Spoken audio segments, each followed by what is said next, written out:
Okay, so welcome for this our next session. मैं यहाँ पर आप सभी का स्वागत करता हूँ और आज का हमारा जो सेशन है वो 18 मई इंटरनेशनल म्यूजियम डे, उसका जो थीम है museums the power of change, संग्रहालय जो द पावर ऑफ म्यूजियम्स, ऐसा शब्द वहाँ यूज किया है, द पावर ऑफ म्यूजियम्स। अगर मैं जैसे थोड़ा उल्टा करके बोलता हूँ, museums the power of change, क्योंकि बदलाव की ताकत संग्रहालय रखते हैं।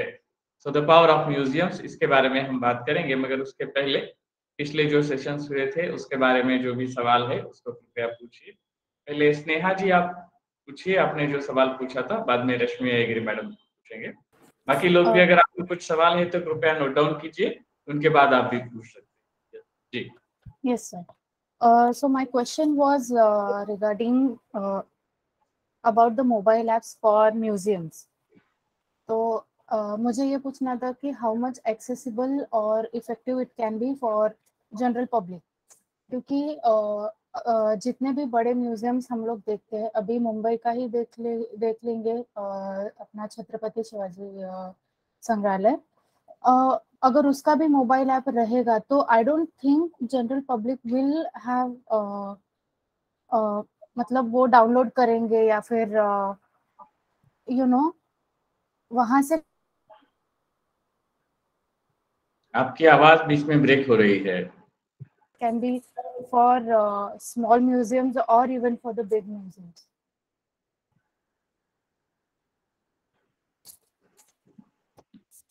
क्या आपको आवाज आ रही है? हेलो। हाँ जी सर, मेरा क्वेश्चन सुनाई दिया? हाँ, ठीक है, ओके। लास्ट टाइम भी आपने जो कहा था तो उसके हिसाब से मैं यहाँ पर प्रयास करूंगा। सबसे पहला तो ये कि जब हम संग्रहालय के ऐप की बात करते हैं, चाहे वो छोटा संग्रहालय हो या बड़ा संग्रहालय हो, पहले दिमाग से ये निकाल दीजिए कि ये ऐप जो है उसको कितने लोग विजिट करेंगे, कितने लोग देखेंगे या नहीं, उसको हम बाजू में रखेंगे। फर्स्ट ऑफ ऑल, मेरे अपने संग्रहालय की, मेरे खुद के लिए, if I am a student of museology, या मैं संग्रहालय शास्त्र का विद्यार्थी ऐसा खुद को कहता हूँ, इतिहास का विद्यार्थी कहता हूँ, तो मेरे अपने संग्रहालय की कितनी प्रॉपर जानकारी मैं दुनिया के सामने रख सकता हूँ, उसके लिए मुझे ऐप बनाना है। ये इट्स नॉट ओनली ऐप, बल्कि वेबसाइट अगर बनाऊं या ब्लॉग बनाऊं, अगर पैसा नहीं है, क्योंकि वेबसाइट बनाने के लिए थोड़े पैसे लगेंगे, ऐप बनाने के लिए और थोड़ा ज्यादा पैसा लगेगा, मगर एक ब्लॉग भी मैं जब बनाता हूँ तो फ्री है, नेट में आप आराम से फ्री में ब्लॉग बना सकते हैं। तो ब्लॉग भी बनाओ तो कितनी अच्छी जानकारी और कितनी ज्यादा से ज्यादा जानकारी मैं दुनिया के सामने रख सकता हूँ, ये मेरी अपनी एबिलिटी दर्शाता है। तो म्यूजियम का अगर आपका एक छोटा सा क्यों ना अगर टीम है, 2-3 लोग हैं, तो वो मिलके अगर काम करेंगे, डिजाइनिंग वगैरह अलग बात है, जानकारी प्रॉपर रूप से, तो 2-3 तरह की, जैसे हमने लास्ट टाइम म्यूजियम डॉक्यूमेंटेशन की बात की थी, संग्रहालय कहाँ है, उसका लोकेशन क्या है, कितना डिस्टेंस है, क्या फैसिलिटीज अवेलेबल है, उसके साथ साथ संग्रहालय के अंदर जो चीजें है, आर्ट्स एंड आर्टिफैक्ट जो भी आपके पास अवेलेबल है, हर एक की थोड़ी थोड़ी जानकारी, ये सारी अगर मैं प्रॉपर रूप से दुनिया के सामने रख पाऊं, अगर एक ऐप बनाएंगे तो और अच्छा होगा। तो जैसे आपने कहा कितने लोग उसको डाउनलोड कर लेंगे, छत्रपति शिवाजी महाराज संग्रहालय की जानकारी के बारे में आपने कहा, मगर उसको कितने लोग डाउनलोड कर पाएंगे, इससे ज्यादा तो महत्वपूर्ण है कि जो लोग हमारे बारे में जानना चाहते हैं उनको कितनी जानकारी हम दे पाते हैं। तो लोगों की आवश्यकता जो है वो अलग है, हमारी आवश्यकता है कि हम लोगों को जानकारी दें, हम लोगों तक पहुंचे। अब आप जो दूसरा वाला जो ये है, कितने लोग उसको कर लेंगे, how much you will be useful for the society, इसके बारे में कभी सोचा नहीं गया। सो अभी जो ये जो थीम दिया है ना, museums the power of museums, तो पावर क्या है उसको हम लोग अभी तक पहचान नहीं पाए। हम लोग ये सोच रहे हैं कि हमारे पास जो सिर्फ कलेक्शन है वो कितना इंपॉर्टेंट है, क्या है, उतना ही सीमित रहे, लोगों को सिर्फ उतना ही दिखाना है, उससे पैसे कितना कमा सकते हैं, इस एक चौकट में हम खड़े रहे। उसको छोड़ के बाकी बहुत कुछ संग्रहालय कर सकते हैं, वही ताकत जो है वो देखना है। और छोटा संग्रहालय हो या दुनिया का बड़े से बड़ा संग्रहालय हो, मगर वो एक ऐप बना के जो है अच्छा काम कर सकता है। अब सिर्फ ऐप और इसके संबंधित जो है हम फिर बात करेंगे ही, जब इसका हमारा 18 मई का सेशन के बाद एक बार फिर से याद दिलाइएगा कि आपके द्वारा हम क्या-क्या कर सकते हैं। वैसे छोटी 2-3 चीज़ें मैं बताना चाहूँगा। ऐप माध्यम होता है संग्रहालय की जानकारी लोगों को ज़्यादा से ज़्यादा पहुँचाने का। दूसरी बात है कि ऐसे कई सारे संग्रहालयों के ऐप्स अगर आप देख लेंगे कि जैसे ये हर्मिटाज म्यूजियम है या ब्रिटिश म्यूजियम है, उसके ऐप है। कभी आप गूगल में प्ले स्टोर में ब्रिटिश म्यूजियम ऐप डाउनलोड करके देख लीजिएगा कि कितना सुंदर जानकारी कितना बेस्ट दे सकते हैं। उसका एक ब्यूटीफुल एग्जांपल है। मैंने डाउनलोड करके रखा और मैं देखता हूँ कभी भी।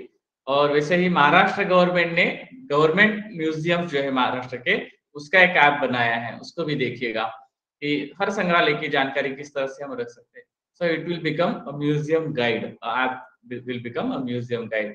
So it will be useful. आप लोगों को संग्रहालय में आने के बाद बता सकते हैं उसका एडवर्टाइजमेंट कैसे करना है, मार्केटिंग कैसे करना है, ये स्ट्रैटेजी तो आप पर निर्भर करता है। जब आप स्कूलों में जाएँगे, एक लेक्चर अगर देंगे बच्चों के सामने, आपको भी अच्छे से तैयारी करके जाना होगा। जिस टॉपिक पे आप लेक्चर देंगे, उसके बाद अगर आप बच्चों को बताएँगे कि हमारे संग्रहालय का ये ऐप है और आप इसे डाउनलोड कीजिएगा और उसको देखिएगा। क्विज कॉम्पिटिशन ऑर्गेनाइज कीजिएगा। 18th में ही है ना इंटरनेशनल म्यूजियम डे। आपका म्यूजियम का ऐप अगर आप बनाए हैं तो क्विज कॉम्पिटिशन में बोलिएगा कि आपको ये ऐप डाउनलोड कर लेना है, उसके अंदर जो जानकारी है वो देखनी है, फिर उसके ऊपर हम सवाल पूछेंगे और जो बच्चे फर्स्ट आएंगे उनको कुछ प्राइज रखेंगे। तो प्राइज और ये तो अलग बात है, मगर जानकारी लोगों के पास पहुंचाने का जिस तरह का स्ट्रैटेजी हमारे पास होना चाहिए, वो स्ट्रैटेजी भी अडॉप्ट करना है। तो इसके लिए आप जब कॉलेज लेवल स्पेशली जो कॉलेज स्टूडेंट्स होते हैं, उनके यहाँ जाकर के जब आप ये कहें कि इस तरह से अभी जो मैंने कहा और उसके ऊपर अगर आप क्विज कॉम्पिटिशन्स ऑर्गेनाइज करेंगे या ऑनलाइन में भी कर सकते हैं, गूगल फॉर्म बना लीजिएगा, उसमें लिखिएगा कि ये हमारा ऐप है, इसको डाउनलोड करें और हम ऑनलाइन में क्विज कॉम्पिटिशन रखेंगे, 1 घंटे के लिए क्विज कॉम्पिटिशन होगा। उस समय वो गूगल फॉर्म ओपन हो जाएगा क्वेश्चनरी और 1 घंटे के बाद बंद हो जाएगा, जो भी टाइम आप देंगे। और उसमें जो फर्स्ट आएँगे उनको प्राइज़ और सर्टिफ़िकेट मिल जाएँगे, पार्टिसिपेंट्स को सर्टिफ़िकेट मिलेंगे। तो ये मार्केटिंग स्ट्रैटेजी आपका अपना है। अब इसके लिए स्पॉन्सरर्स कैसे ढूँढना है, क्या करना है, ये भी एक नेक्स्ट उसका स्ट्रैटेजी है। आप जैसे-जैसे लोकप्रिय होंगे, पब्लिसिटी आपकी जैसे बढ़ेगी, स्पॉन्सरर्स आपको मिलते जाएँगे। और यही तो किया है बड़े-बड़े संग्रहालयों ने। जैसे स्मिथसोनियन का उदाहरण आज हम देते हैं। स्मिथसोनियन म्यूज़ियम का अगर आप एग्ज़ाम्पल देखेंगे, उसके लिए स्पॉन्सर्स आज बहुत ज़्यादा है। एक समय था ब्रिटिश म्यूज़ियम फ्रॉम 1990 नॉट 1980 से लेकर के 2010 तक के बीच में 30 सालों का रिकॉर्ड अगर आप निकाल के देखें, तो ब्रिटिश म्यूज़ियम सबसे ज़्यादा फंड्स प्राप्त कर चुका है और आज की तारीख में उनकी सिचुएशन ऐसी है कि आने वाले विज़िटर्स को भी वो फ्री विज़िट के कर सकते हैं, नो विदाउट टिकट, चाहे जितने लाख लोग आ जाएँ क्योंकि इतना कॉर्पस फंड्स उनके पास अभी अवेलेबल है। So this is what the marketing strategy. So publicity बढ़ाने के लिए आपको भी लोगों तक पहुँचना होगा। इसके पहले भी मैंने एग्ज़ाम्पल दिया था गांधी रिसर्च फाउंडेशन जब म्यूज़ियम जलगाँव में बनाया, तो संग्रहालय बना के हम चुप नहीं बैठे, हम गाँव तक जाते थे, शहरों तक जाते थे, स्कूल कॉलेजेस में विज़िट करते थे। उस समय 8.5 साल में जो है लगभग 1100 स्कूल्स और कॉलेजेस को मैंने विज़िट किया था पर्सनली। हमारी तो टीम थी पूरी और 4 टीम बना करके लोग हम विज़िट करते थे। तो उससे ये फ़र्क हुआ कि 5 साल में ही हमारे म्यूज़ियम का फुटफॉल जो है एनुअली 1 लाख था, कि जो किसी मेट्रो सिटी में भी किसी संग्रहालय को पाने के लिए कम से कम 20 साल तक जो है कार्य करना पड़ता है। So it's not a metro city Jalgaon, it's a small district city. मगर फिर भी वहाँ पर ये कर पाए, इसका केवल ये था कि हम लोगों तक कैसे पहुँचेंगे। फिर हम एनुअल एक एक्सरसाइज करते थे, एक एक्टिविटी करते थे, जिसमें हर साल 4.5 लाख बच्चे पार्टिसिपेट करते थे। तो ये आपका स्ट्रैटेजी होना चाहिए, आप लोगों तक कैसे पहुँचेंगे एंड आफ्टर पब्लिसिटी क्या होता है, वो भी एग्ज़ाम्पल मैंने बताया था। एक एक्टिविटी के लिए हमने लोगों से आह्वान किया, तो लोगों ने 6.5 करोड़ रुपए 1 महीने में हमको दे दिए थे, जिसको हमने कॉर्पस फंड में रखा। अभी सालाना उसका 54 लाख रुपए जो है इंटरेस्ट आता है। उससे हम उस एक्टिविटी को और आगे बढ़ाते हैं। तो ये आपका मार्केटिंग स्ट्रैटेजी रहेगा, मगर कभी करके देखिएगा। जब तक आप करेंगे नहीं, तब तक अनुभव नहीं मिलेगा। ओके? तो एनीथिंग एल्स? स्नेहा जी और कुछ पूछना है? Are you satisfied? मेरी आवाज़ आ रही है? आपकी आवाज़ नहीं आ रही है। ओके, सो रश्मि मैडम? या सर पहले तो माय मेन क्वेश्चन इज उसी के रिलेटेड, जब सिंधु मैम ने कहा था टैंजिबल इंटैंजिबल आर्ट का, जब उन्होंने कहा कि जो हमारे कंस्ट्रक्शंस थे वो लोकली सोर्स्ड मटेरियल से थे, है ना, which was in itself had the strength to withhold the weather of that particular time, और धीरे धीरे उसको सस्टेन करके ही आज तक ये मॉन्यूमेंट्स अभी तक हमारे पास खड़े हैं, ठीक है। And then you gave an example of Hampi university, जहां आपने कहा कि उन्होंने इतनी अच्छी यूनिवर्सिटी बनाई है कि where you didn't need air conditioning, है ना। And then you said you are doing a project where you are trying to incorporate local things. So मेरा क्वेश्चन ये है कि जो हमारे आर्ट पीसेस हैं, जो हमारे स्कल्पचर्स हैं, जो हमारे टेराकोटा के जो चीजें जो हमने एग्जिबिट की हैं, are do they really want to be into that air conditioning environment or can be kept on room temperature? First उसका अभी एक एक सवाल का जवाब देंगे। पहला ही सवाल जो है आपका, एयर कंडीशनिंग की जो बात हम कर रहे हैं ये तो पिछले सिर्फ 20 सालों में हो रहा है, इसके पहले कोई एयर कंडीशनिंग का ये नहीं था। और एयर कंडीशनिंग माने उसका सही अर्थ अगर हम देखें तो जो वातावरण के बदलाव के अनुसार जो खुद को ये कर सके, मेंटेन कर सके। So it's not necessary artificial, naturally भी हम ये कर सकते हैं। इको फ्रेंडली म्यूजियम्स की जो हम बात कर रहे हैं, तो मैंने कहा था एक डिजाइन हमने बनाया था इसके लिए कि बिल्डिंग का ये कैसे होना चाहिए, इसलिए एक एग्जांपल भी दिया था अभी साउथ अफ्रीकन जिम्बाब्वे का, वो जो एंट्स का जो ये होम होता है उसको वारूड़ कहते हैं, तो उसके अनुसार उन्होंने बिल्डिंग का डिजाइन किया, नेचुरल वेंटिलेशन जो उसमें होना चाहिए। तो as much as maximum natural ventilation अगर प्रॉपर हो आपके आजू बाजू में, अगर पेड़ों का ये अच्छा हो, तो आपको जो है किसी भी तरह का या आर्टिफिशियल एयर कंडीशनिंग को यूज नहीं करना पड़ेगा। तो और दूसरा है कि जो आर्टिफैक्ट्स है, अगर समझ लीजिए कि वो टेराकोटा के कुछ ऐसे सिंपल ऑब्जेक्ट्स बनाए गए हैं कि अगर वो नष्ट हो जाते हैं तो उसके बजाय हम उसको निर्माण करने का भी, जो कला जिसको हम कहते हैं जीवित कला, तो लाइव जिसको हम कहते हैं, तो उसको जिंदा रखना है और वो निरंतर बनते रहना है। यानी कला खत्म नहीं होनी चाहिए, आर्टिफैक्ट्स खत्म हो गए, कला खत्म नहीं होनी चाहिए, ये पहला ध्यान रखना है। सेकंड थिंग, जो बहुत इंपॉर्टेंट मास्टरपीसेस है जो बहुत अच्छे लोगों ने निर्माण किए हैं, उसको हम संभाल के रखते हैं, क्योंकि फिर वो व्यक्ति नहीं फिर भी हो जाएगा, तो उस व्यक्ति ने बनाए हैं, इसलिए हम उन मास्टरपीसेस को संभाल के रखते हैं। तो ये दूसरी बात। तीसरा है कि हम लोकल जो भी बनाते हैं तो वहाँ का सराउंडिंग वेदर जो है वो उसको, यानी वो उससे निर्माण हुआ है, यानी उस मिट्टी से निर्माण हुआ है। इसका मतलब है कि वो वहाँ का वेदर जो है उसको अच्छे से अडॉप्ट कर चुका है ऑलरेडी, नेचुरल ऑब्जेक्ट्स जो भी होते हैं। तो आप उसको नेचुरल मटेरियल, यानी जब आप उसका प्रोसेस भी करते हैं तो हाइब्रिडाइजेशन मिक्स ना कीजिए। दूसरा अगर कुछ मिक्स करेंगे तो शायद हो सकता है कुछ गड़बड़ हो जाए। जैसे कोई अगर आप मूर्ति बना रहे हैं तो मिट्टी के साथ और दूसरी कोई चीजें मिलाएंगे तो हो सकता है कि कुछ प्रॉब्लम हो जाए। मगर मिट्टी और पानी जो पंचमहाभूत है, और उसको अगर हम ये करते हुए अगर बना लें तो मुझे ऐसा लगता है वो ज्यादा से ज्यादा सस्टेन हो जाएगी। अगर कुछ वहाँ का भी, लोकल का भी कुछ मिक्स हो गया तो हो सकता है थोड़ा सा उसका कुछ प्रॉब्लम हो सके। जैसे वुड एंड मड दोनों को मिक्स करेंगे तो हो सकता है वो दोनों निकल जाए। सिर्फ मड भी रखेंगे तो उसमें प्रॉब्लम हो जाएगा, but comparative to the other it will be more sustainable. इन छोटी छोटी बातों को हमें याद रखना। जैसे टेक्सटाइल के लेक्चर में when Smita ma'am said she is the conservation, she said जब तक मिट्टी के अंदर रहता है तब तक जो फैब्रिक मिट्टी के अंदर से निकला है, जब तक वो अंदर है तब तक उसको कुछ नहीं होता। The actual care starts when you take it out and when it touches the air, the humidity, और उसके लिए तो I think those fabrics need glass cases और something control temperature to keep it, is it, कि उसको भी हम natural उसमें रखते हैं। ये भी बात जो है कि अगर हमारा सराउंडिंग एनवायरनमेंट हमने प्रॉपरली अगर बनाया है तो मुझे ऐसा लगता है कि जो भी मटेरियल हो, फैब्रिक हो या जो भी हो, उसको भी हम अच्छे से रख सकते हैं। बट सबसे पहला ये, जैसे हमने 3 एग्जांपल दिए थे उसको आपको रिंकल यानी टेढ़ी नहीं करना है, जितना प्लेन रख सकते हैं रखिएगा, या वो जिस पर्पस के लिए बनाया है, अगर किसी स्टैचू का अगर कोई वस्त्र है तो वो स्टैचू अगर है, अगर उसके ऊपर आप लगा के रखेंगे तो वो ज्यादा ठीक रहेगा।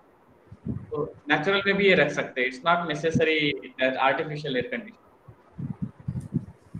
अच्छा सर, जो हमारा हेरिटेज डे वाला जो हुआ था उसमें ma'am she showed so many Ramsar site and everything, और जब हम अपने हेरिटेज की बात करते हैं तो here where it comes is the when we talk about international heritage and Indian heritage, the major thing which we lack is the advertising,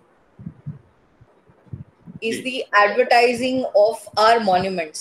जैसे मैम ने एक एक्चुअली मैम से ही मुझे बात करना था एक बार, और I had mentioned if you remember in one of the classes of Gilbert Hill, when we talk about it was, I went through the entire tourism sites in India, जो भी हमारे इनक्रेडिबल इंडिया का है, सबका है, कहीं पे भी that thing is not mentioned, and lot of people doesn't know it's a 66 million old year monolithic volcanic stone which is only 3 in the world. Yes. है ना?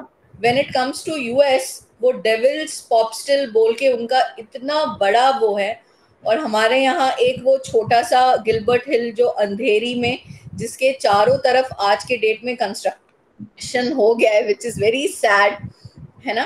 And but it is not there in any of the thing. Like I remember when we were in college, we had found out about that. हम कहीं जा रहे थे और हमने इतना ऊंचा पहाड़ देखा, हमने कहा ये सारे सराउंडिंग में ये पहाड़ क्यों है? And then we actually as a student we went on to research and check out what is it, and obviously Maharashtra government has done preservation, but when we came back in the college and met the officials, they said ये आपका काम नहीं है, ये हमारा काम है, which is which is very sad, because even my history teacher came back telling me, जो हमारे हिस्ट्री की प्रोफेसर थी मैम, उन्होंने कहा कि preservation conservation is not your job, वो जिन्होंने ASI है जो वो है वो उनका काम है. So that was something very sad, you know. तो ये बात थी. अच्छा, अब I had lot of points which I had noted from Peggy Guggenheim Museum का जो क्लास था. I think everybody has attended. When we talk about Peggy, I think Kona sir is also there.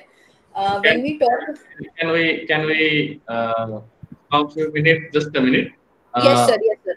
Of all, as you said that regarding this point, हमारे यहाँ पर कुछ ऐसी interesting बातें हैं, जैसे हमने इसके पहले भी बताया था, जैसे आपने ये ई का जिक्र किया.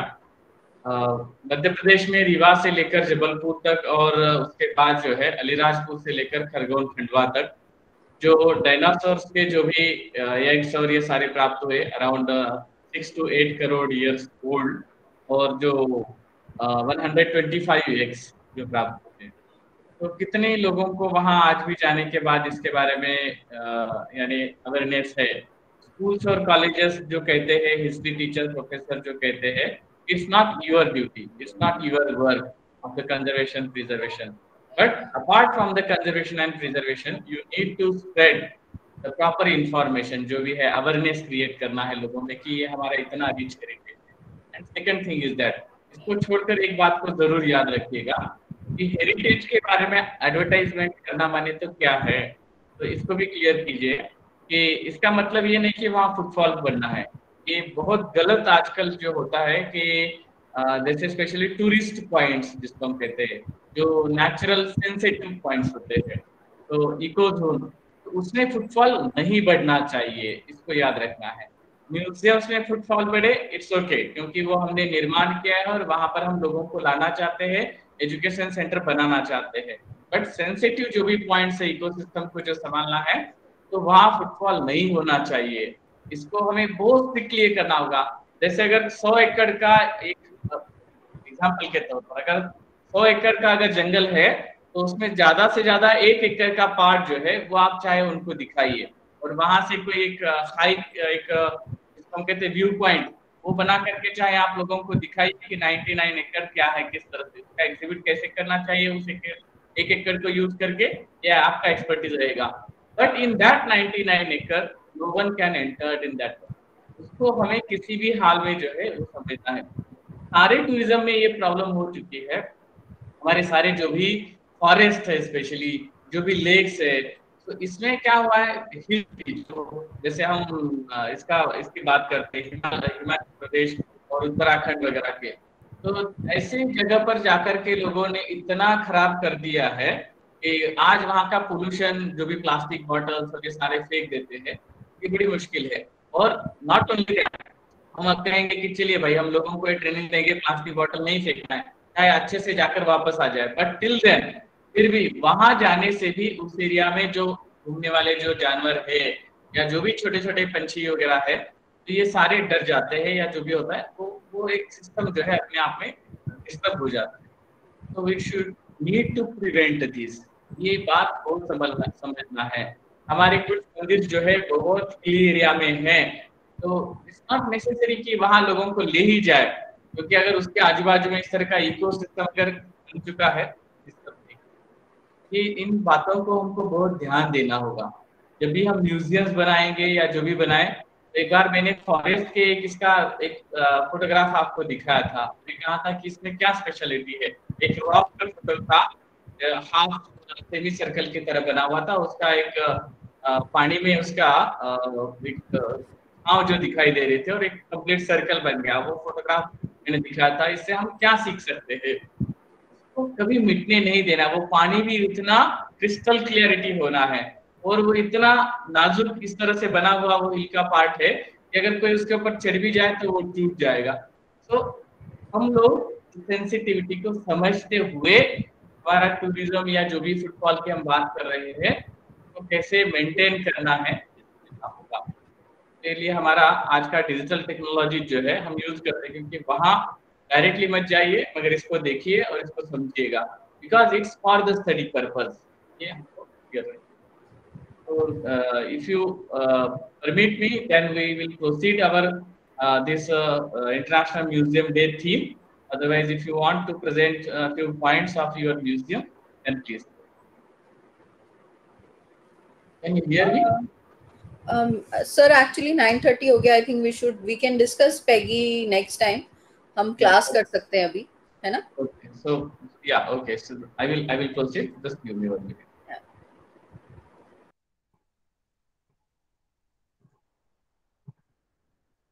क्या आपको ये स्क्रीन दिखाई दे रहा है? Yes, sir.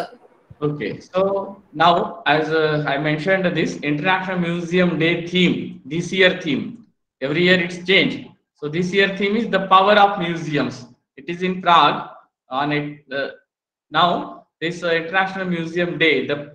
What are the power of museums as they mentioned over here in the theme? If you just Google, then you can see this. The power of achieving sustainability.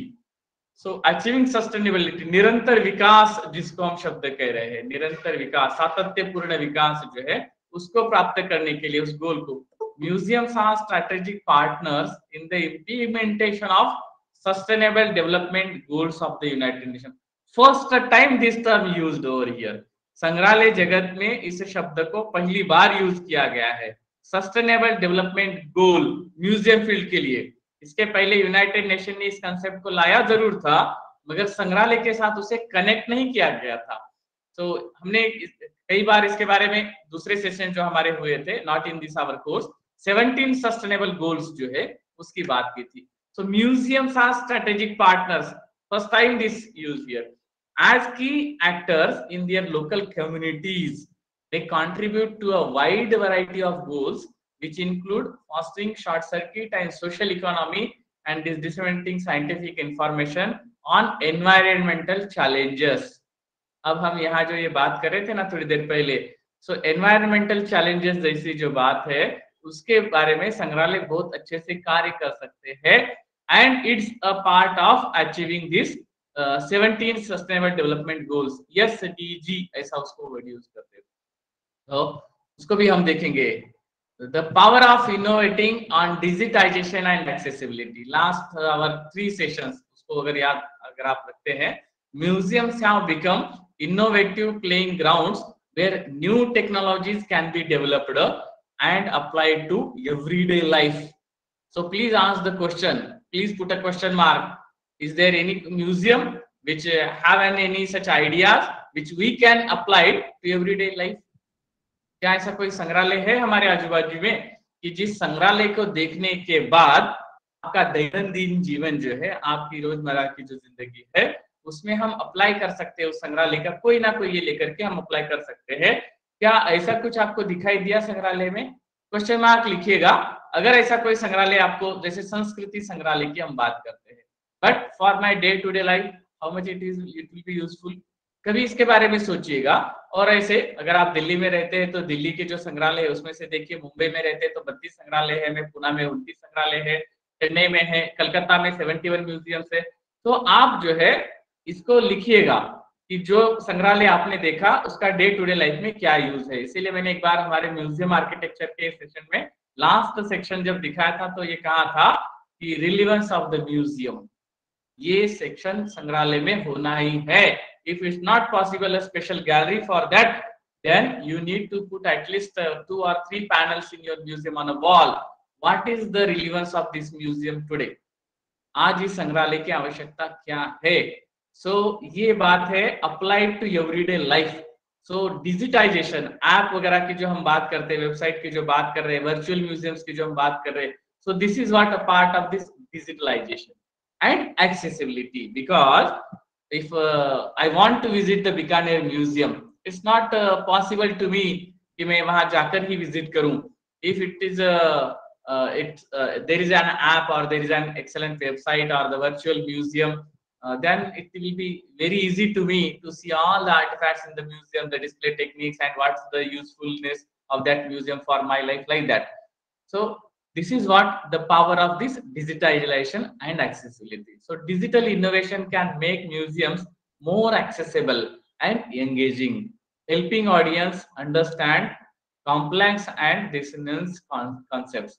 So हमारे यहाँ पर जो है कि इतनी सारी आज भी उलझने हैं, जो हम कहते हैं ना कि museums it's for the filling the gaps between the content and visualization.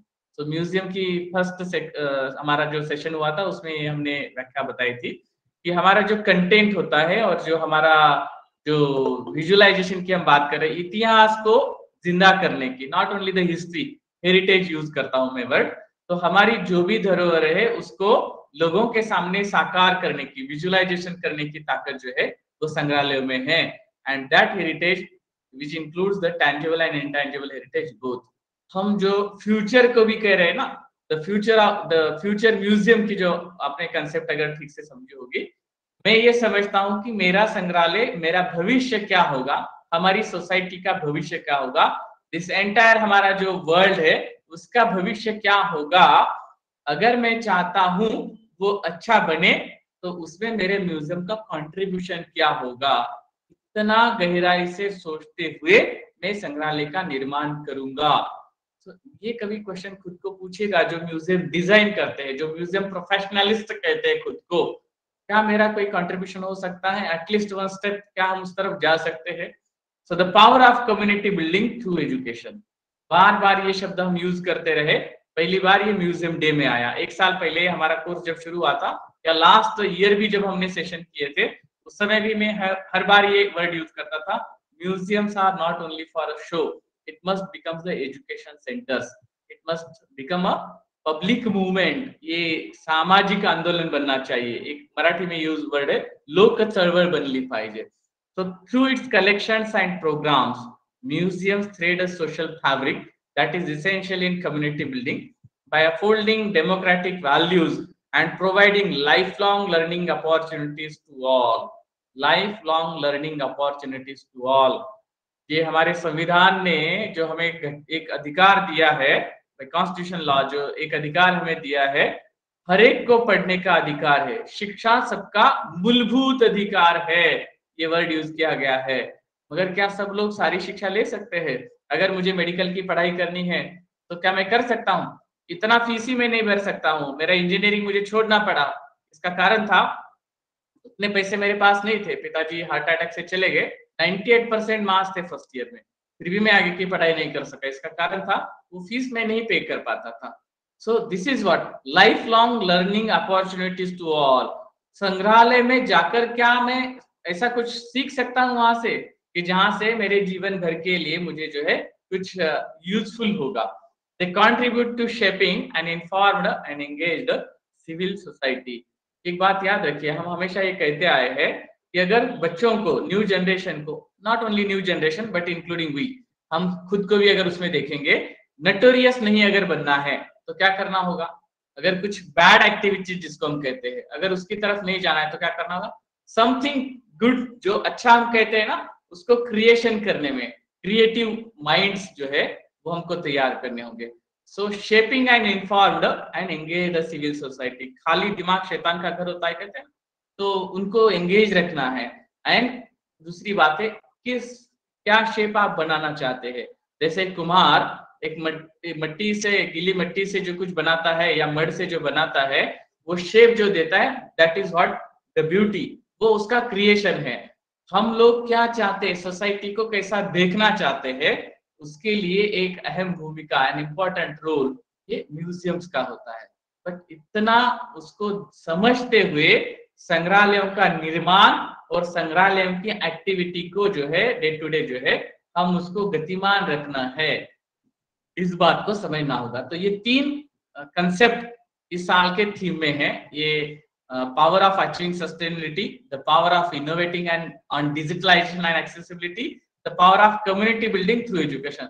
Last के 2 पॉइंट हमने इसके पहले देखे हैं, ठीक से याद करिएगा। जो पहले सेशन से हमने सीखा, शायद आपको ऐसा लगता होगा कि किसी भी कोर्स में इस तरह के सेशंस हमने नहीं किए apart from this conservation and preservation. उसको छोड़ के सारे सेशन को आप याद कीजिएगा, तो आपको पीछे लास्ट वाले जो 2 है उसको हमने पहले देखा है।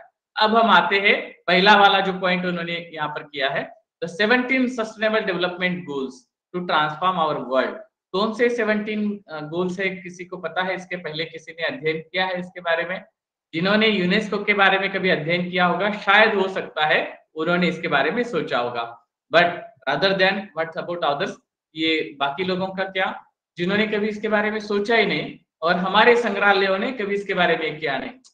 इट्स नॉट नेसेसरी कि 17 यूनेस्को के क्या ये है वगैरह वो देख के हम इतनी अच्छी प्रतिभा के या इतने अच्छी संस्कृति के धनी हैं। We are the part of this Indian culture. भारतीय संस्कृति और सभ्यता में हमने जो हमारी संस्कृति से जो सीखा है, वसुधैव कुटुंबकम, बार बार हमारे इसमें आता था कि सारा विश्व जो है वो हमारा एक परिवार है, वसुधैव कुटुंबकम। ये हम बात सीखते आए, हमारे रोज के इसमें कहते हैं कर भला तो हो भला। तो ये बातें जो है ना, जो हम हमारे इसमें दैनंदिन जीवन में सिर्फ ऐसे बोलते हैं, बट हमारा एक्शन क्या होना चाहिए।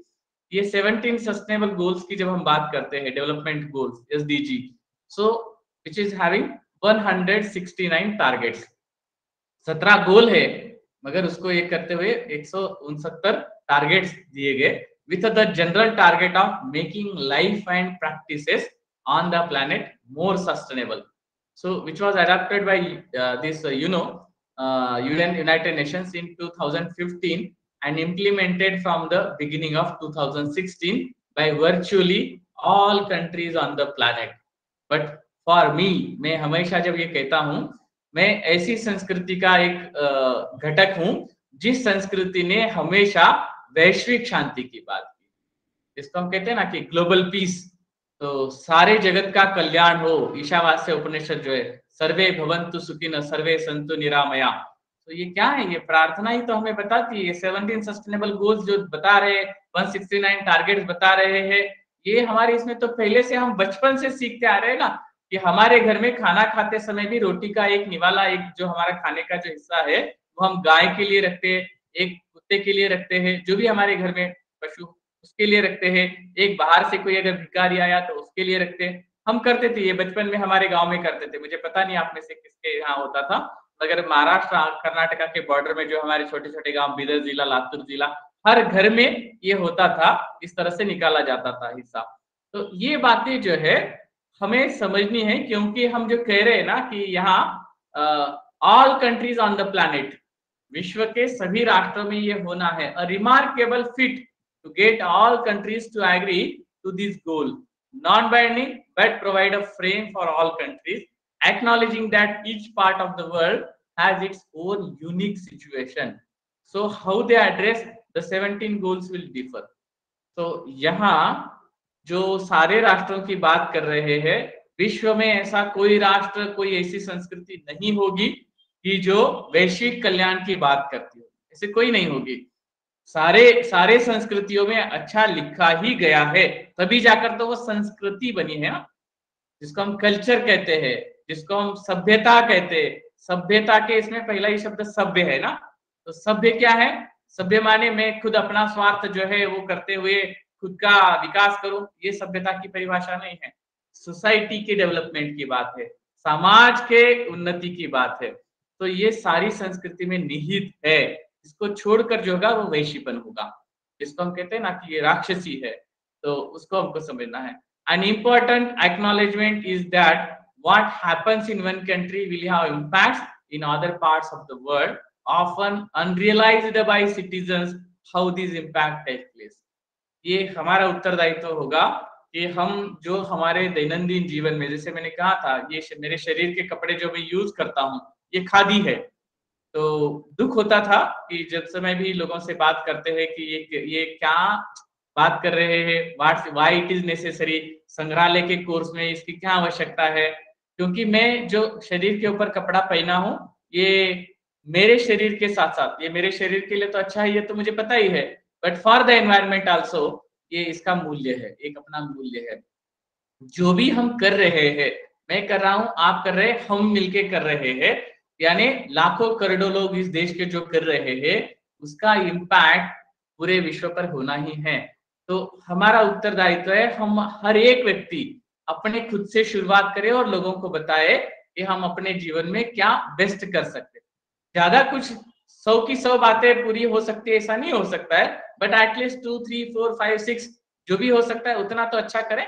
सो एग्जाम्पल के लिए यहाँ जो दिए है कार्बन एमिशंस, पहला ही शब्द है कार्बन, खादी तो उसके लिए मेरा अहम रोल निभाता है। And pollution in one place heats up the earth and consequently leads to ice melting and oceans rising. अभी कुछ चित्र, भयावह चित्र हमारे लिए पर्टिकुलरली महाराष्ट्र और उसके आए हुए हैं नासा की तरफ से। तो कितना सच कितना झूठ मैं बाजू में रखता हूँ, मगर जो टेम्परेचर में अनुभव कर रहा हूँ, सिर्फ पिछले 2 हफ्ते का अनुभव मैं बताता हूँ कि मैं कर्नाटक के बेलगांव जिले में था। फ्लाइट से जैसे ही हम बेलगांव में उतरे तो फ्लाइट में अनाउंस हुआ the outside temperature afternoon 1 o'clock 30 degree temperature है, ये बताएगा। इससे सुखद अनुभव मेरे लिए कुछ नहीं था। और 7 दिन मैं वहां पर रहा, विश्वेश्वरैया टेक्निकल यूनिवर्सिटी जो है Belgaum campus, Belagavi, it is in Karnataka. तो पूरा 7 दिन एक भी दिन जो है हमको फैन और ये यूज करने की आवश्यकता नहीं पड़ी, क्योंकि 30 से 35 डिग्री उसके बीच में टेम्परेचर था। फिर उसके बाद जो है 4-5 दिन के लिए पूना सिटी आए बेलगांव से, वहां जो है 35 से 40 के बीच में टेम्परेचर था। Yesterday night I came to Nagpur again, so 40 से लेकर 45 डिग्री के बीच में तापमान है। सो ये जो हम बात कर रहे हैं ना, pollution in one place heats up the earth and consequently leads to ice melting and oceans rising. तो ये अनुभव में जो मैंने देखा पिछले 2 ही हफ्ते में, ये मैंने आपको बताया। सो क्या हम ऐसा नहीं कर सकते कि बेलगांव में जो भी है उसको एक रोल मॉडल समझते हुए हम पूरे भारत में अप्लाई नहीं कर सकते क्या? पूरे विश्व भर में क्या हम अप्लाई नहीं कर सकते क्या? इतने ज्यादा हीट के समय मई के इसमें भी 30 डिग्री टेम्परेचर है, इससे सुखद क्या हो सकता है? In entire campus, in entire city I enjoyed that environment there. So ये मेरे ख्याल से तो साउथ का, मैं जम्मू कश्मीर कहूंगा, उसको कश्मीर कहूँ, इतना सुंदर अनुभव मुझे हुआ। सो ये मुझे लगता है हमारे लिए स्टडी पार्ट होना चाहिए। We need to study these things, और हमारे सारे बच्चों, and need to implementation. So this Maldives expected to be under water. ऐसे कितने तो भी देशों के बारे में कई बार बातें हो चुकी है, ग्लोबल वार्मिंग की जब बात की गई है। तो एक एग्जाम्पल यहाँ दिया गया, a universal call to action to end poverty। अब ये पॉवर्टी की जो बात है, दरिद्रता की जो बात है, कृपा करके इस शब्द को जो है ना थोड़ा ठीक से समझिएगा। बहुत गलत इंटरप्रिटेशन बहुत अच्छे अच्छे लोगों ने, बहुत बड़ी ऑर्गेनाइजेशन दुनिया की जो है उन्होंने की हुई है। Poverty means not only the in terms of money, जो हम कह रहे हैं ना मेरे पास गाड़ी घोड़ा होना चाहिए, बंगला होना चाहिए, पैसा होना चाहिए, please forget this word regarding this poverty. Poverty मेरे ख्याल से हैप्पीनेस ऑफ द लाइफ, आपकी जो मूलभूत आवश्यकताएं हैं, शुद्ध हवा होनी चाहिए, पीने के लिए जो है शुद्ध पानी और प्लेंटी ऑफ वाटर, जितना चाहूं उतना पानी मेरे पास उपलब्ध होना चाहिए। And third is that food security, तो अन्न सुरक्षा। ये तीन बातें अगर आपके पास अच्छी है तो आपकी पॉवर्टी खत्म है। अदरवाइज ये तीन बातें अगर नहीं है, चाहे जितना पैसा रहने दीजिए, you are really poor in this world. क्योंकि लाखों करोड़ों रुपए होने के बावजूद ऑक्सीजन का ये प्रॉब्लम हुआ, या हवा में क्या एक वायरस फैल गया, तुरंत जो है लाखों लोग, भारत की बात करें तो लगभग 40 लाख के करीब लोग सरकारी आंकड़े के अनुसार मर गए। तो क्या उनके पास पैसे नहीं थे? इतने सारे तो हमारे मिनिस्टर्स और मेंबर ऑफ पार्लियामेंट्स वगैरह वो मर गए, जिनके पास मिलियन बिलियन डॉलर्स थे, मगर एज था 27, 30, 35, मर गए। इसका कारण क्या था? पॉवर्टी था क्या? नहीं। इसको समझिएगा। तो इसके बारे में भी हमने लास्ट सेशंस में बात की थी, जब हमने सेशन लिया था archives, museum, archives, archaeology, culture and museums, ये सेशन हमने किया था। आज भी यूट्यूब में अवेलेबल है, कृपया उसको फिर से एक बार जो है देखिएगा। इंडियन हेरिटेज जो हमारा यूट्यूब चैनल है उसमें है, कृपया देखिए कि क्या कहना चाहते हैं हम उसमें। उसमें हमने दिखाया था कि क्या हुआ है आज तक के इसमें, और म्यूजियम का क्या रोल उसमें होता है। So universal call to action to end poverty. अभी मैं यहाँ पर ये बताना चाहूंगा, यूएन के इसमें भी इस डेफिनेशन को जो है इंटरप्रिटेशन प्रॉपर रूप से नहीं किया गया है। Sorry for to say that, I am not that much expert, but as I understood that, for me the poverty means what? जो मैंने अभी आपको एक्सप्लेन किया है, protect the planet and ensure that by 2030 all people enjoy peace and prosperity. What is the peace? Peace means not only सिर्फ जो है मुझे मेरे पास बैंक में करोड़ों रुपए है, ये पीस नहीं है। पीस वो है जो आपका माइंड सेटअप, बॉडी हेल्दी रहेगा तब माइंड पीसफुल रहेगा। हमारे यहाँ मराठी में एक बहुत सुंदर एक बहुत अच्छा सेंटेंस है कि एक निरोगी शरीर जो होता है, हेल्दी बॉडी जो होता है, उसमें एक हेल्दी माइंड हो सकता है। निरोगी शरीर में निरोगी मन रहता है। सो ये अगर आप सच में पीस चाहते हैं तो हेल्थ भी अच्छा होना चाहिए, और अगर हेल्थ अच्छा होना है तो एनवायरनमेंट अच्छा होना चाहिए। सो this is what the cycle, life cycle जिसको हम कहते हैं। एंड प्रॉस्पेरिटी, प्रॉस्पेरिटी उसके आगे का जो है। तो हमारे लिए ये सारी बातें एक के ऊपर एक निर्भर है। So targets have become more inclusive and largely focus on preserving the natural environments for humans and animals alike, with a push for developing alternative practices. क्षमा करना, यहाँ उन्होंने कहा है developing alternative practices in order to live more sustainably, मगर उसके लिए जो पाथ होना चाहिए, उस पाथ के बारे में जो एक्सप्लेनेशन है वो कहीं भी क्लियर नहीं है।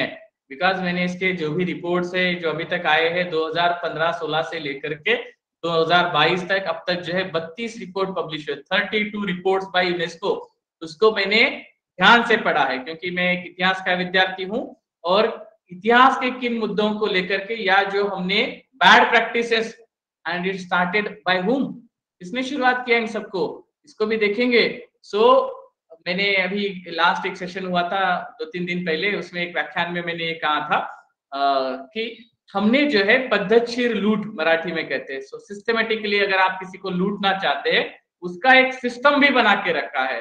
एंड दैट सिस्टम में बहुत बड़े बड़े नाम है। Very sorry, now I am not mentioned the names here, but national international level पे ऐसे सिस्टम्स बना के रखे हैं हमने कि जो जहां पर हमने डेवलपमेंट के जो पैमाने बना के रखे वही गलत बना के रखे। शायद हमारे भी एक सेशन में मैंने एग्जांपल दिया था, कंजम्पशन ऑफ एनर्जी, ऊर्जा का जितनी ज्यादा खपत हो वो देश उतना ज्यादा डेवलप माना जाता है। इतना गलत है, उल्टा होना चाहिए। जितना सेव कर सकते हैं energy, minimum consumption of energy is what to become an ideal. इसको हमें एक हमारा प्रमाण मानना चाहिए कि वो डेवलप कंट्री है। आपने पैमाने ही, बेस ही गलत, बुनियाद ही गलत बना के रखी है, और आप बात कर रहे हैं यहाँ पर जो है डेवलपिंग अल्टरनेटिव प्रैक्टिसेस। क्योंकि जो है इसको हम कहते हैं कॉर्पोरेट जगत जो है ना, भांडवलशाही जो है वो जिंदा रखनी है।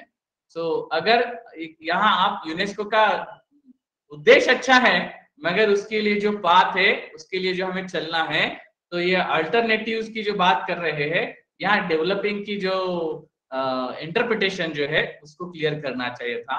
जब तक ये बात समझ में नहीं आएगी, चाहे जितना हम बोले, in order to live more sustainably.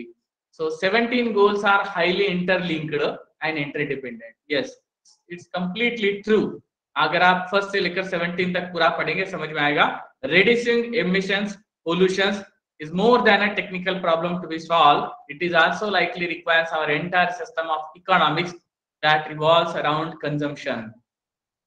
ये अभी जो बात कर रहे थे ना, कंजम्पशन, अर्थशास्त्र की जो परिभाषा है कंजम्पशन, जहां जितनी ज्यादा खपत हो उतना ज्यादा विकसित। गलत है कि चाहे वो कपड़े हो, चाहे वो एनर्जी हो, चाहे कुछ भी, जितनी ज्यादा खपत वो उतना प्रगत। यानी इस देश का टर्नओवर कहते हैं ना, कंपनी कितनी बड़ी, तो जिसका 10,000 करोड़ का टर्नओवर है वो कंपनी उतनी बड़ी। जिसका 50,000 करोड़ होने के लिए क्या क्या करना पड़ता है, जो अगर इंडस्ट्री कारपोरेशन में, कारपोरेट वर्ल्ड में अगर आपने काम किया है, उसके लिए जो होता है उसको देखेंगे। तो कंजम्पशन, मिनिमम कंजम्पशन होना चाहिए और बेस्ट जो है प्रोडक्शन होना चाहिए। उसके लिए विकेंद्रित आर्थिक व्यवस्था होनी चाहिए, विकेंद्रित, decentralized, this entire this trade जिसको हम कहते हैं ना, हमारे यहाँ पर ग्राम उद्योग, उसको हम विलेज इंडस्ट्रीज की बात करते हैं, या फिर हम जो है हमारे गृह उद्योग की बात करते हैं। घर घर में छोटी छोटी चीजें जो हमारी आवश्यकताओं के लिए हम ही बनाते थे। सो ये बातें हैं उसमें, जब जाकर के हम economics that resolves around consumption को समझ पाएंगे, जो सारे भारतीय अर्थव्यवस्था में प्राचीन से लेकर के हम समझते हैं। Continuous growth, planned this obsolescence and minimising cost to maximise profits. अब ये फिर भी प्रॉफिट का शब्द यहाँ पर आ गया, क्षमा करना, जब तक आप प्रॉफिट शब्द यूज करेंगे तब तक आप इन गोल्स को अचीव नहीं कर सकेंगे। यहाँ पर ये होना चाहिए तो मैक्सिमाइज दिस सोशल रिलेशंस, जिसको हम कहते थे कि हमारे यहाँ बार्टर सिस्टम। जब भी हमारे यहाँ पर नाई आकर के बाल काटता था तो वो हमसे पैसे नहीं लेता था, उसके बदले उसको जीने के लिए जो आवश्यक अनाज है वो उसको हम देते थे और वो हमें सेवाएं प्रदान करता था। इसका मतलब हम एक दूसरे को सेवा प्रदान करते थे। एक किसान जो अनाज उपजाऊ करता था वो उसको देता था, उसके बदले में चाहे वो कारपेंटर हो, जो भी खेती के लिए लगने वाले लकड़ी के जो भी साधन होते हैं उसको ये करता हो। तो ये सिस्टम जो है हमारे देश ने, हमारी अर्थव्यवस्था ने स्वीकार कर लिया था। इसीलिए जो है हमारे यहाँ पर पीस था, शांति थी। मगर जब हम एक गलत चक्र में पड़ गए, या ये सारा जो 12 बलूतेदार, अलूतेदार एंड बलूतेदार ऐसा हम कहते हैं, 12 बलूतेदार, सो कारपेंटर है, फिर उसके बाद पॉटर है, सुतार, कुंभार, चांभार, नावी, ये सारे जो है डिपेंडेबल अर्थ साइकिल था। मगर उसमें कहीं भी पैसा, प्रॉफिट शब्द नहीं था, क्षमा करना, प्रॉफिट नहीं था, एक दूसरे को जीना, जिंदा रखना। सो ये बात थी, हम जो है मिलकर के सबको एक दूसरे को जो है जिंदा रखने की बात थी। सो भूता परस्परे जड़ो मैत्र जीवांचे, ये ज्ञानेश्वरी के प्रसादान में जो आता है ना, तो यहाँ ये था कि हम एक दूसरे का जीवन खुशहाल हो इसके लिए प्रयत्न करेंगे, ना कि प्रॉफिट के लिए। ये प्रॉफिट जो यहाँ शब्द है वही इस सब का जड़ बन जाता है, तब तक इस गोल्स को हम अचीव नहीं कर सकते। Now I am putting this information in front of you और my thoughts in front of you. If there are any mistakes then please say to me, क्योंकि यही बात मैं दिल्ली में इंटरनेशनल म्यूजियम डे के दिन 18 मई को IGNCA में जो व्याख्यान आयोजित किया गया है, जो मुझे बुलाए गए हैं, वहां पर भी मैं इस बात को इसी तरह से कहूंगा। हो सकता है वहां पर जो भी एक्सपर्ट्स उपस्थित होंगे वो चाहे तो इसको क्रॉस कर सकते हैं, आप भी चाहे तो आप भी बोल सकते हैं। So these are what the 17 goals: no poverty, zero hunger, good health and well being, quality education, gender equality, clean water and sanitation, affordable and clean energy, decent work and economic growth, industry, innovation and infrastructure, reduce the inequality, sustainable cities and communities, responsible consumption and production, climate action, life below water, life on land, peace and justice, strong institutions, partnership to achieve the goal. तो ये 17 goals जो है इसको सिर्फ एक ही इसमें अगर देखा जाए एक ही शब्द अगर हम यूज करें, जीवो जीवस्य जीवनम, सो इसको अगर समझें तो मुझे ऐसा लगता है ये सारा हम समझ, वसुधैव कुटुंबकम, छोटे छोटे वर्ड है हमारे पास, एक दो तीन शब्दों में आते हैं, इन सारे चक्र को हम ठीक से समझ सकते हैं। अब इन 17 गोल्स में से किसी भी इसको अगर आप लेंगे तो म्यूजियम्स का कैसा उसमें रोल होता है ये हम यहाँ देखेंगे। The way in which museums can engage with sustainable development goals may not seem so apparent at first. किसी भी संग्रहालय के इसमें हमें शुरुआत में ये नहीं दिखाई देता है, but yes they are there, हमारे संग्रहालय वो काम कर रहे हैं, सिर्फ हम अपनी ही उस ताकत को जो है या हम जो कर रहे हैं उसका पोटेंशियल को हम ही नहीं देख पा रहे हैं। We are doing it, already हम कर रहे हैं, मगर हम उसको पहचान नहीं पा रहे हैं या उसको और अच्छे से जो है हम आगे नहीं बढ़ा रहे। Yet this SDG sustainable development goal are broad enough to this encapsulate many of the interests that museums have and are adaptable to the resources and outreach of every institution. तो यहाँ आप देख सकते हैं नीचे museums and the sustainable development goals, तो यहाँ 1 से लेकर 17 तक के इसमें कहाँ कैसे ये हो रहा है, lead the way, support others and change internally. So this is the source is the museumofthefuture.com, वहां से हमने इसको लिया है, मगर ये बात हम अपने आजू बाजू के संग्रहालय में भी जाकर देख सकते हैं। एक बात मैं यहाँ पर कहना चाहता हूँ, what we need to see in the museums, इसके बाद जब आप संग्रहालय में जाएंगे तो इसके पहले बहुत बार बहुत सारे गोल मैंने आपको दिए हैं, very sorry, but again this is another way. ये सारे जो 17 पॉइंट्स आपको दिख रहे हैं इनको आप या तो चाहे स्क्रीनशॉट ले लीजिए या आपको जो है गूगल करेंगे तो तुरंत आपको ये सब मिल जाएंगे। तो इसके बारे में संग्रहालय में क्या कार्य हो रहा है किसी भी संग्रहालय में, उसको नोट डाउन कीजिएगा। After this whenever you will visit any museum, which type of the works are there, which type of the activities are there, जो इस 17 गोल्स को जो है पूरा करती है, उसके बारे में जरूर नोट डाउन कीजिएगा। या अभी 18 मई को जो प्रोग्राम होंगे किसी भी संग्रहालय में, आप जहाँ रहते हैं आपके सिटी में जो भी म्यूजियम है जहां पर इंटरनेशनल म्यूजियम डे का प्रोग्राम होगा, इस पॉइंट्स के बारे में लोग क्या बात करते हैं वो नोट कीजिएगा। बिकॉज हम किस दिशा में जा रहे हैं, म्यूजियम्स जिन लोगों को रिसोर्स पर्सन के तौर पे बुला रही है, क्या उनका अपना जो आइडिया है वो क्लियर है, क्या वो जो संग्रहालय को दे रहे हैं उनका विजन क्लियर है। अगर उनका अपना कंसेप्ट क्लियर नहीं है, जो विजन वो म्यूजियम्स के सामने रख रहे हैं अगर वो क्लियर नहीं है, देन व्हाट द रिजल्ट, वो प्रॉपर होगा क्या, गोल अचीवमेंट होगा क्या, इट्स नॉट पॉसिबल। तो इस बात को जो है हमें नोट डाउन करना है। Then 3 strategies within which museums can frame their engagement। अब हर संग्रहालय किस तरह से इसमें अपना एंगेजमेंट एक करता है, वो 3 स्ट्रेटजीज हम यहाँ पर देखेंगे, क्योंकि हमको गोल भी तो 3 दिए है ना, तो स्ट्रेटजी भी हम यहाँ देखेंगे। Museums can lead the way, museums evaluate all the goals and focus on 1 or 2। देखिए सारे के सारे 17 में अचीव कर पाऊं ये तो पॉसिबल है नहीं, हो भी सकता है जब आप धीरे धीरे रियलाइज होगा और आपकी एक अच्छी टीम बनेगी, या then we will proceed. But before of that at the starting, चलिए संग्रहालय बन चुका है ऑलरेडी, हम लोग तो कुछ और कुछ काम कर रहे थे, बट अभी मुझे समझ में आया है कि मुझे इन 17 गोल को अचीव करने में कुछ अपना कंट्रीब्यूशन देना है। So at least we will focus on 1 or 2 activities.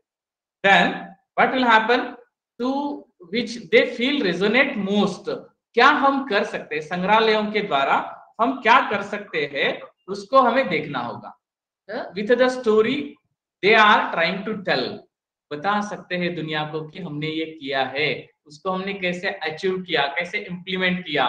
Moreover museum should be conscious of the society they are a part of and work in the partnership with it to create a sustainable future within the community।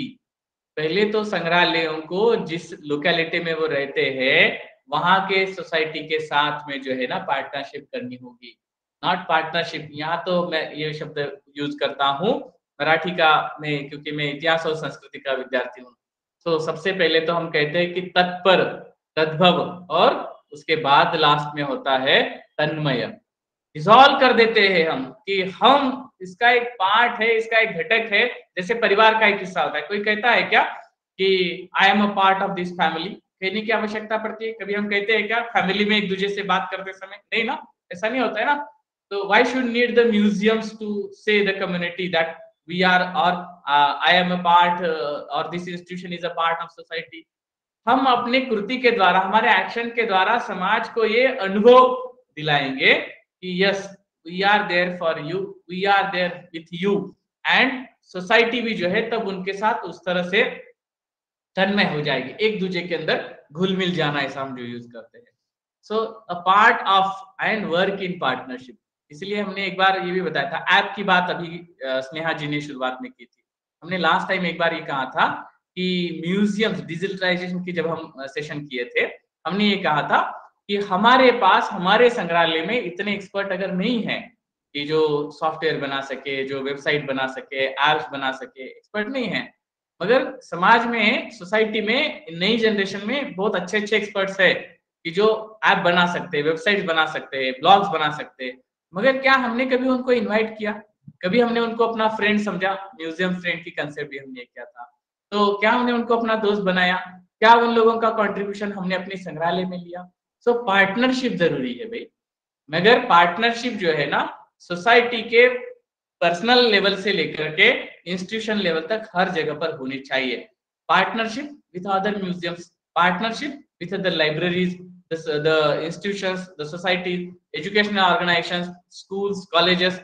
मगर ये partnership की बात आज भी हमारे संग्रहालयों में उतनी इनकलकेट नहीं हुई है, इम्प्लीमेंट नहीं हुई है। तो हमारी हमारी आज की आवश्यकता है कि हम इसको डेवलप करें। And it is highlighted that the actions museum decide to take in line with the SDG should reflect the museum story as well as have an actual impact. Those are the truly meaningful changes that SDG call for. अभी ये example मैंने आपको बार बार दिया था Gandhi research foundation का, कि society के लिए क्या हमारे संग्रहालय का हमने काम किया है। 8.5 साल में जो संग्रहालय का काम हुआ, जिस दिन से मैंने म्यूजियम क्यूरेटर का पद ग्रहण किया, उस समय से जब मैंने छोड़ा 8.5 साल के भीतर, तो मैं ये एग्जाम्पल देता था कि हमारे आजू बाजू के किसी गांव में, जलगांव के आजू बाजू में जो छोटे छोटे गांव है, खेड़ी, कडोली, लमांजन, दापुरा, दापुरी, किसी एक गांव में जाकर के किसी किसान को खेत में जाकर के पूछिए कि भाई वो जलगांव शहर में जो एक संग्रहालय है गांधी फाउंडेशन, वो तुम्हारे किसी काम का है क्या? अगर उस किसान ने कहा हाँ कि हमारे लिए वो यूजफुल है, किसी भी किसान को जाके पूछिएगा गांव में, अगर वो कहे कि हाँ यूजफुल है, तब हम संग्रहालय को चालू रखेंगे, नहीं तो उस दिन हम बंद कर देंगे। इतना फर्मली क्यों कह पाते? क्योंकि संग्रहालय ने निरंतर समाज में जाकर, सोसाइटी में जाकर वो काम किए हैं। और हम ये नहीं कहते कि ये हमने किए, ये तो करना ही है। This is what our duty, this is what our responsibility, हमको करना है। तब जाकर के हम एसडीजी के इसमें एक छोटा सा हिस्सा बन सकेंगे। और एसडीजी तो कल बदल भी सकती है, हमारी भारतीय संस्कृति नहीं बदल सकती। जो वसुधैव कुटुंबकम की मैं बात कर रहा हूँ, सर्वे भवन्तु सुखिनः की बात कर रहा हूँ, एसडीजी कल बदल भी सकता है, क्योंकि इसमें जो इसको हम कहते हैं ना, इम्पैक्ट फैक्टर्स बहुत अलग होते हैं। कौन कौन उसको बदलाव कर सकता है ये हमें पता है।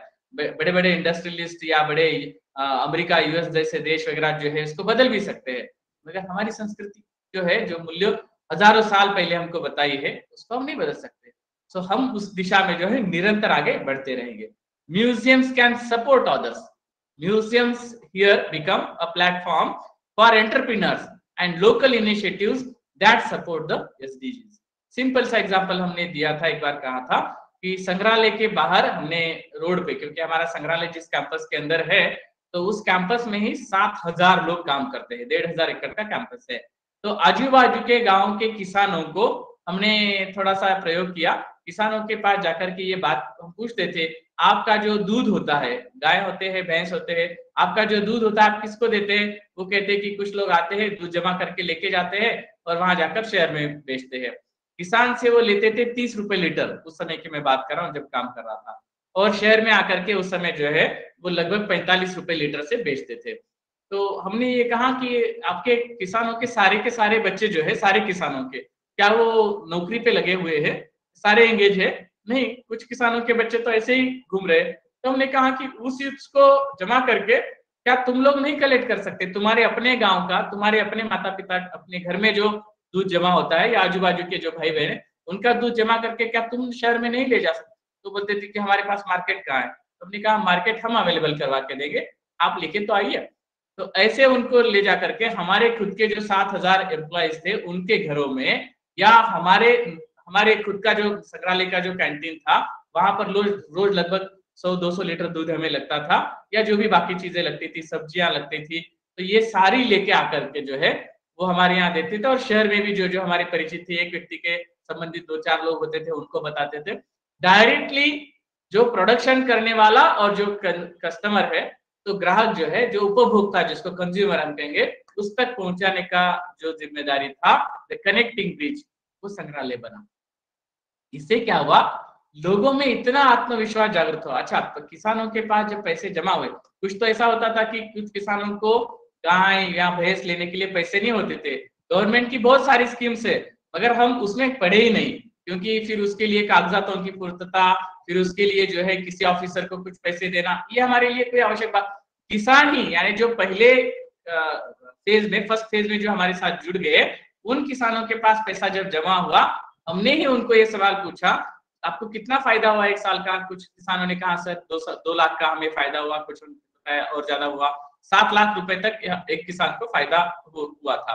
तो हमने कहा कि ये पैसे अब आप क्या करेंगे? बैंक में जमा करेंगे, घर बनाएंगे? उन्होंने कहा नहीं, देखिए किसान ही इतना बड़ा होता है, उसका सोच इतनी बड़ी होती है, villagers, not only the farmers but all the villagers, society बहुत अच्छी होती है। उन्होंने ये कहा इस पैसे से हमारे आजू बाजू के भाइयों को हम मदद कर सकते हैं ना।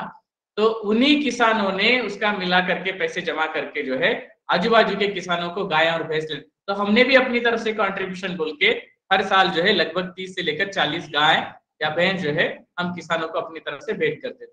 तो ये बात जो है ना, सोसाइटी, लोग खुद होकर के जो है एक दूसरे को मदद करने के लिए तैयार होते हैं, मगर हमको उस डॉट्स को सिर्फ कनेक्ट करना है।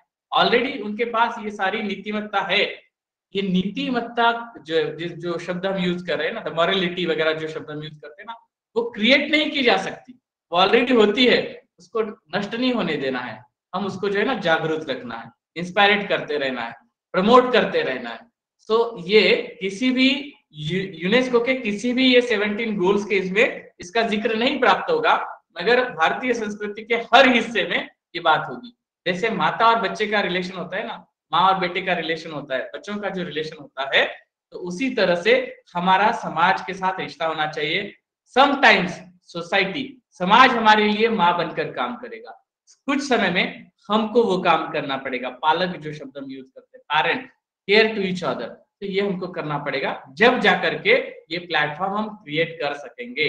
And making the resource and influence available to those that may not be community reference just yet, but many convey strong messages by making use of museums as platforms। ये मैंने जो कृति में लाया, जो प्रैक्टिकली हमने किया, जो एक्सपीरियंस हमने, उसका उदाहरण देकर ही मैं बता रहा हूँ। हवा में बातें करना बहुत आसान होता है, प्रैक्टिकली इम्प्लीमेंटेशन। दूसरा कोई भी म्यूजियम इस तरह के उदाहरण आप दिखाइए, है कुछ संग्रहालय में कहता हूँ ऐसे है, नहीं है ऐसा नहीं है। इसका कारण है जिन्होंने जैसे लोकल आर्टिस्ट को प्रमोट किया, उनके आर्ट ऑब्जेक्ट जो होते हैं उसको वो संग्रहालय में सेल करते हैं, कुछ खादी क्लॉथ बनते हैं, हैंडमेड ऑब्जेक्ट्स बनते हैं, उनको संग्रहालय में लाया जाता है। हमारे कई सारे state level museums, national museums भी इसको प्रमोट कर रहे हैं। So this is what our responsibility, ये हमारा जो है उत्तरदायित्व है और हमको इसको करना है। Museums can change internally. Taking on SDG challenges is a strategic decision in order to become future-proof organizations. Future-proof organization. Internalizing SDG requires the inclusion of the totality of the museum staff, as everyone can think of ways to make their task more sustainable, however big or small these may be. एक छोटे संग्रहालय के लिए 2-3-4 लोगों का ही staff होता है। एक बड़े संग्रहालय के, मीडियम साइज संग्रहालय के लिए कम से कम जो होता है 50 से लेकर 100 लोगों का स्टाफ होता है। और बहुत बिग साइज, और जिसको हम बहुत बड़े संग्रहालय जो कहते हैं, 100 लोगों से लेकर के 200-300 लोगों तक का भी या मोर देन दैट स्टाफ हो सकता है। अब यहाँ ये निर्भर करता है कि आप अपनी टीम को कैसे एक अच्छा टीम वर्क करवा सकते हैं। सो हम हमेशा कहते हैं, not only in the museums, in any type of the institution, everyone have his own expertise. हर एक के पास अपनी खुद की एक कुशलता है, तो उस कुशलता को आप प्रमोट करना है, but with to mutual understanding each other, एक दूसरे को समझते हुए, विथ जो helping hands, become the helping hands to each other. मेरे पास एक्सपर्टीज है, मुझे क्या लेना देना है बाकी लोगों से, छोड़ दो, कोई कुछ ये नहीं है। हम्बल बनो भाई थोड़ा। तुम अकेले ये एक्सपर्ट बन गए, इसका मतलब ये नहीं कि तुमने दुनिया का सारा अचीव कर सकते हो, इट्स नॉट पॉसिबल। तो अगर बहुत ज्यादा लंबे समय तक बहुत ज्यादा अच्छा कार्य करना है तो साउथ अफ्रीकन प्रोवर्ब है ना कि together, so together you can achieve more. तो ज्यादा से ज्यादा और ज्यादा लंबे समय तक ट्रैवल कर सकते हो आप। तो टीम बनाना है, तो ये भी म्यूजियम एडमिनिस्ट्रेटर जो होता है उसका एक एक्सपर्टीज होता है, सबको साथ में लेकर के सबकी कुशलताएं एक्सपर्टीज को जो है और ज्यादा प्रमोट करके हम जो है अपना कार्य कर सकते हैं। तो ये टीम आपको आपके संग्रहालय में बनाना होगा। मीडियम साइज संग्रहालय के लिए जैसे मैंने कहा 50 से लेकर 100, क्योंकि मेरे पास संग्रहालय में 100 लोगों का स्टाफ था, तो उससे हम ये काम करें। तो इसके लिए हर व्यक्ति को अंदर अपने आप में जो है ना उसको अत दीप भव, मैं खुद ही खुद का दीप स्तंभ बन सकता हूँ, ये भावना उसके अंदर जागरूक करनी। दूसरा कोई तुम्हें गाइड नहीं कर सकता है, तुम ही खुद को गाइड कर सकते हो। बस ये शर्त ये होगी कि तुम ये बताओ कि तुमने टीम के लिए क्या कंट्रीब्यूशन किया और तुम्हारी टीम ने सोसाइटी के लिए, बेस्ट सोसाइटी बनाने के लिए क्या कंट्रीब्यूशन किया, ये तुमको खुद को इवैल्यूएट करना, दूसरा कोई नहीं करेगा। सो alongside making easy and the sensitive fixes like switching the for renewable resources of energy or providing free drinking water। अब दो एग्जांपल दिए हैं ना, मैं दो ही उदाहरण आपको जो है प्रैक्टिकल एक्सपीरियंस के साथ ही करूंगा।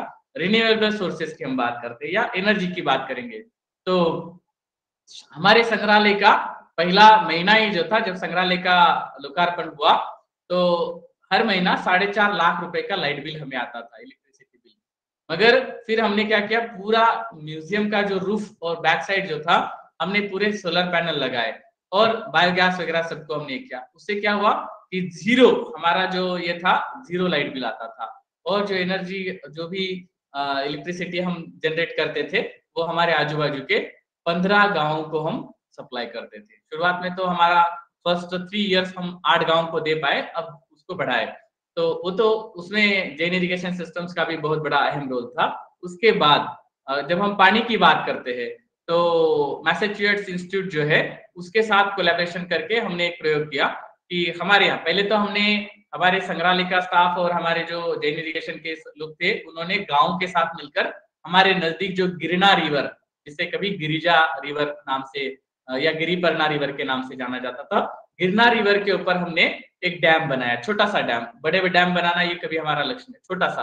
और 8 महीने में 85 लाख रुपए, 85 लाख रुपए स्पेंड करके हमने उसको बनाया, जिससे आजू बाजू के 15 गांव, हमारा हमने क्राइटेरिया तय कर लिया था कि कम से कम हम इतने गांव को काम करें, तो 15 गांवों के लिए जो है पानी की व्यवस्था कर दी। उसका फायदा ये हुआ, फिर बाद में हमने उन 15 गांव में शुरुआत में पानी, शुद्ध पानी कैसे दे सकते हैं, क्योंकि पानी की मुश्किल भी थी, खराब पानी आना वगैरह ये सारी, इसका कारण भी था, जैसे हमने कहा, लोग टॉयलेट के लिए ही जाकर के नदी या तालाबों में बैठते थे, शुद्ध पानी कहाँ से मिलेगा। तो फिर उसके लिए हमने ये मैसेच्यूसेट्स इंस्टीट्यूट के साथ मिलकर के, हमारे जो टेक्निकल एक्सपर्ट थे, हमने ऐसा मशीन बनाया, हर एक को 1 पैसा 1 लीटर पानी मिलेगा, पर पैसा पर एक शुद्ध पानी उसको मिलेगा। गांव गांव में इस तरह से हमने लगाए। म्युनिसिपल के जो ग्राम पंचायत जो होती है, वहां पर ही हमने इस तरह की मशीन बिठाए।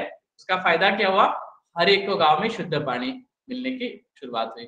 और उसके बाद हमने ये कहा कि इस मशीन का मेंटेनेंस आपको ही करना है, हम सिखाएंगे, एक्सपर्ट आपको जो है आपके लोगों को ट्रेनिंग देंगे, मगर आप ही इसको संभालना है, दूसरा कोई आकर के करेगा इस पर निर्भर मत रहिए। बहुत ही ज्यादा जब जेन्युइन टेक्निकल इश्यू होगा, हमारे एक्सपर्ट आकर के वो बना देंगे, बट टिल देन कितना पानी लोगों को क्या करना है, कैसे करना है, सिस्टम्स कैसे करना है, आप गांव की व्यवस्था गांव ही खुद निर्माण करना है, निर्भर नहीं रहना है किसी को, तो गांव ही जो है उसकी व्यवस्था। तो ये जब किया गया, तब धीरे धीरे गांव में जो है एक उनका अपना जो विजन था वो धीरे धीरे चेंज होता हुआ हम देख सकते। तो bringing in the museum audience as an auditor for the museums performance of the SDGs.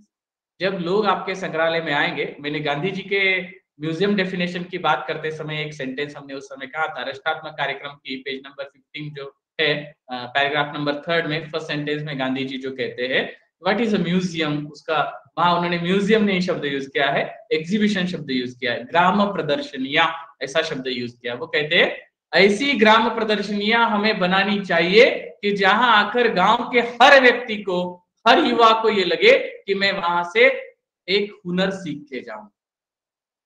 तो कम से कम एक कोई अच्छी बात जो हमारे संग्रहालय से, प्रदर्शनी से आकर के लोग सीख सके, ऐसा हमें उसे निर्माण करना होगा।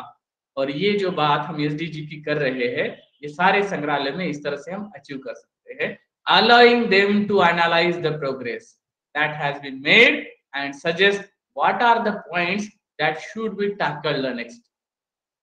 नेक्स्ट की तो बात होती ही नहीं है, डेढ़ शोज बने हुए हैं, एक बार बना दिया काम खत्म, कोई लेना देना नहीं, बस अट्रैक्टिव बनाया एकदम म्यूजियम को।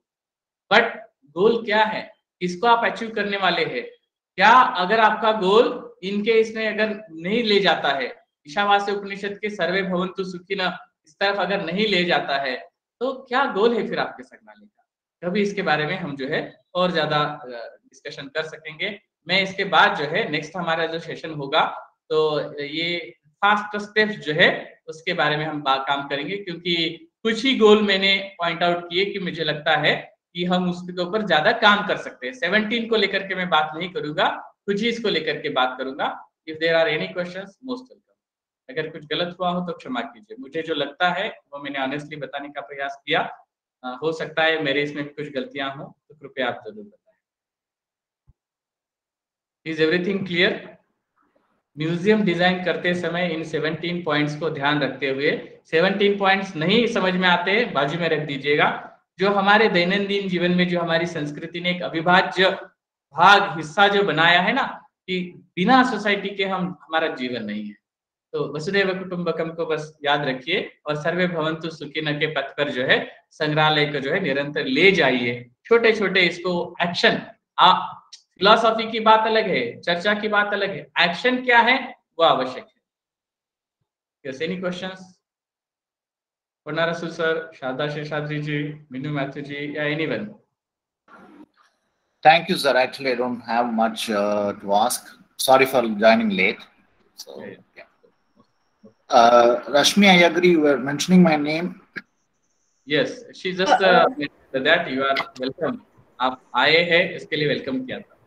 Okay, thank you. Yeah. Thanks, sir. Very informative session.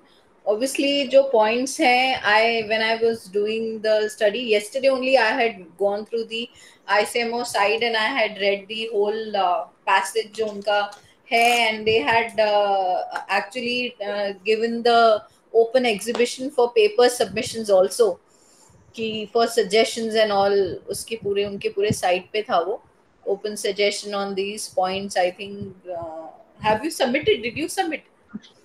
तो क्योंकि मैं कल ही रात को 2 बजे पहुंचा। अच्छा। भारत का पहला डिफेंस मिनिस्ट्री म्यूजियम अभी पुणे में बना हुआ है, मगर आर्काइव्स एंड रिसर्च सेंटर ऐसा नाम दिए है, but inside there is a museum also, but it's not for public. अभी तक किसी सिविलियंस को उन्होंने कभी अलाउड ही नहीं किया, it's only for the defence higher authorities. अगर वहाँ बुलाया गया था क्योंकि उनको उसको डेवलप करना है, तो उसकी जिम्मेदारी अभी मुझे दी है, साउथर्न कमांड का है।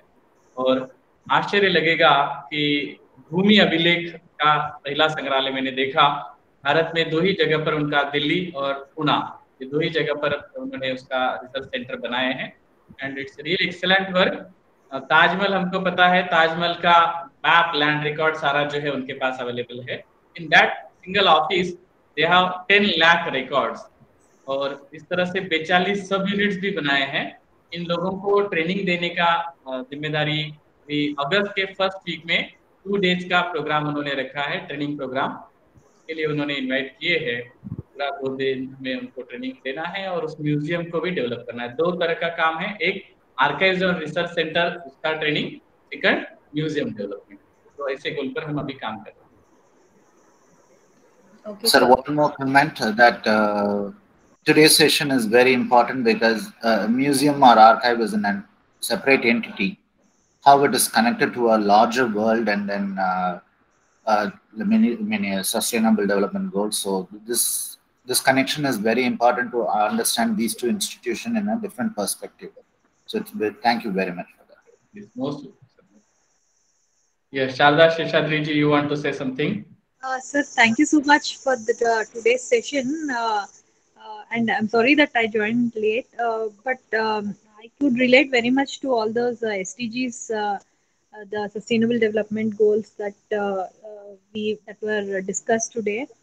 And being from an architectural background, like we always try to integrate the sustainable and energy efficient, making the facility energy efficient in terms of its how we can reduce its consumption of lighting, energy, or operation, the energy required for air conditioning and these things. So yeah, this would give a food for thought for many other SDGs also achieving these SDGs. Thank you. Sharda Seshadri ji and her entire team is also busy engaged in this 360-degree museums work for our Central Museum Nagpur, and really a great experience with her entire team. So humbly thankful to Sharda ji. And, thank you so much for all the opportunity. It was wonderful to meet you and get to know you. I mean, we are deeply touched by, I mean, you walk the talk, whatever you talk, it is not just rhetoric. When we met you, we could make that out. Thank you so much for everything, sir. So if there are no any questions, then we'll stop here our today's session. If there will be any, then you please send me WhatsApp so that we'll discuss. And in our next session, please be ready with these museums. जो power के बारे में हम बात किए हैं, जो भी पॉइंट्स हमने दिखाए हैं, 17 गोल्स की जो हम बात किए हैं, उसको लेकर के the power of museums Google कीजिएगा, बहुत सारे अच्छे नोट्स आपको मिलेंगे, बहुत अच्छी बातें मिलेगी। मगर मैंने जैसे कहा, हमें ये विरासत में ही मिला है, हमारी भारतीय संस्कृति ने हमें पहले ही ऐसे ही दे दिया है, हम उसका एक पार्ट है। सो जैसे मैंने कहा कि एक माँ और बच्चे का रिश्ता जो है, उस तरह से हमारी संस्कृति ने हमें ये पहले ही बहुत पहले दिया है।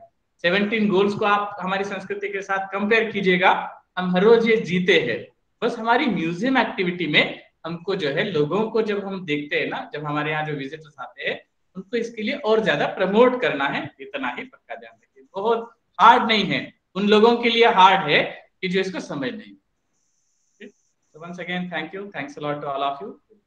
Have a nice day. Thank you, sir. Thank you, sir. Thank you, sir.